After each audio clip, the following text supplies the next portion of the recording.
Hello, it's Neil here from What Happens in Gaming. Just thought we'd give you some news for today. It's the 19th of May, 18th of May. It's definitely 19th of May 2018. And we're going to talk this week about the news that came out about Call of Duty Black Ops and the removal of single player, the introduction of a Battle Royale mode, and some vehicles in there. And I think we'll just talk in general about the zombie mode and maps and things like that. So we'll start off first with single player being removed. A lot of people are upset about this. However, Black Ops does actually have a big online community who are really, really into playing the multiplayer, which is understandable. It's been the mainstay of the game for a number of years now. Black Ops 2 still gets a lot of players, and Black Ops 3, obviously, as the last iterations, gets a lot of players as well. However, single player in Black Ops, well, Call of Duty in general, I enjoyed the single players right the way up to Modern Warfare. And then I stopped playing, I think it was World at War or whichever one was after that. It wasn't Modern Warfare 2, that's for sure. And I just didn't enjoy it quite so much. So they've not been for me, the games of late. I tried other games that really went into the first person shooter market. So you had Bioshock and things like that. They had a little bit more of an on-rail story to them that you interacted a bit more with, in my opinion. Whereas the on-rail story in the Call of Duty games, pretty much you stuck. It just wasn't as exciting. Maybe I'm wrong. You can tell us below if I'm wrong. So, in addition to the single player being dropped out, which will frustrate a number of people who play the game, we've also heard that they're going to have a battle royale. I mean, what game doesn't have battle royale? I mean, they've got zombies. Every game has zombies, and I think I've said this before. I'm pretty sure that if you download Peppa Pig, one day on the iOS, your iPad, or your iPhone, you'll end up having a zombie option in that game, I'm sure. And Peppa will be a zombie, or all her friends will be a zombie. So yeah, the battle royale mode's going to have vehicles in it. It's going to be interesting to see how they implement the vehicles, because if they implement like Battlefield used to have it, and I'm assuming still does, then in a in a game, a battle royale game, that could be quite pivotal. If they don't balance that correctly, you either make a person a sitting duck in a helicopter, or you make them an absolute master if they become experts in using the weaponry in a vehicle. If the vehicle is just used to essentially get from A to B, like PUBG, then I can understand where that's coming from. I can see why they've done that. It would be interesting to see what they actually do with it.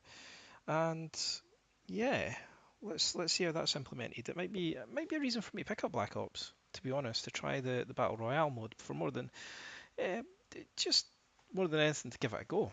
I think to see how it holds up against Fortnite and PUBG. Anyone who's seen us on Twitch will know I am absolutely terrible at Fortnite and PUBG. That's all there is to it. I mean, I generally don't see who's killed me, and by the time I see them, it's after I'm dead. Um, I'm more a strategy and sports game person, to be perfectly honest. But other people in the team definitely are into it. So yeah, let's not sort of kill off the idea in everyone's minds at the moment. I think it's something that's worth looking at. In addition to that, the zombie mode's getting a bit of a change to it, I believe. I'm not really interested in that at all. Zombie hordes and all that sort of stuff just doesn't interest me in the slightest. Slightest. And that's, I mean, the battle royale maps. The other thing was, I've heard the maps are going to be much bigger than the maps, obviously, for multiplayer online play for Black Ops currently is. Understandable, because they're not very big as it stands anyway, so it'd be easy to make them 10 times bigger if they just cut and paste them. Now, I did see one interesting thing on the uh, was it Call of Duty though? It may not have been Call of Duty, it may have been Battlefield. I'm not sure, but there's a thing where it's a props and you pretend to be a prop, like a fridge or a sink or whatever, and people have to hunt down the fridge and the sink, and there's whistling and all this sort of stuff going on. That actually looks quite interesting. And I thought, yeah, that might be something I'll play, because it looks quite silly and fun. But yeah, it's a bit too serious, and I'm not sure it's really the game for me. But it sells millions, and it makes millions and millions and millions through microtransactions, etc. So yeah, that's pretty much the news on Black Ops 4. You can find out more on our Facebook page, and there's a lot of articles being posted on there from other places that have actually had a good look at it. The live video, we posted it up on our Facebook page at WHI Gaming and Twitter on WHI Gaming. So yeah, scroll back and have a look. Moving on, Bethesda.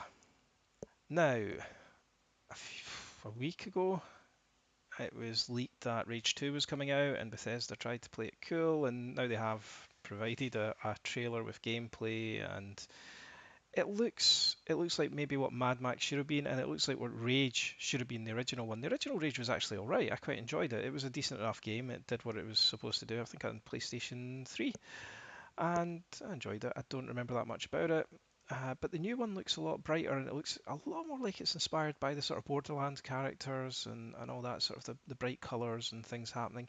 And if that character creator on there, if they nail that, then you're creating all these characters and things like that, like you do in Fallout and Skyrim and what have you, then that could be a really, really good game. It could be just really good. And it's going to be open world, and it's going to have vehicles in it. So I'm kind of looking at it and I'm thinking to myself, this could be the Fallout or Skyrim, that the sort of the gap that I need filled until one of those games come out again. It'll be a long time till there's another Fallout game. It'll be a relatively long time unless we're surprised during the E3 Bethesda B3 event. Then we'll need to see what happens with that. I suppose that event could be the launch pad for a new Skyrim. I doubt it. I think Starfield. I think that'll be there first. It'll be interesting to see if Starfield's the space version of Skyrim and Fallout. That'll be a really interesting one to see. I keep saying Skyrim, I should really say Elder Scrolls. But yeah, I'm really looking forward to those, to Rage 2, I think. I'm not going to get hyped about it. I've got hyped about far too many games in the past, and they've just not been as good as they should have been. But I'm certainly looking forward to seeing it. Yeah, that should be good. So finally, our last piece of news is going to be around Battlefront 2, and apparently Battlefront 2, end of this year, they're just going to kill all support for it. They're not going to be doing anything for Battlefront 2. They're done. EA have finished with Battlefront 2. Now, you can argue that it might be down to the microtransactions issue. I mean, it clearly has an impact on it, but I think that all in all, EA tend to move on from things. This is their first software as a service, live service uh, piece of software or game that they released, and it's just not really worked, has it? They've just destroyed themselves, and Disney allegedly getting involved in terms of the licensing and just trying to make it pay to win. Just not very good at all, is it? So EA, surprise, surprise, walking away from it now. It's not changing the way in which they approach FIFA or any of the other sports games that make lots of money.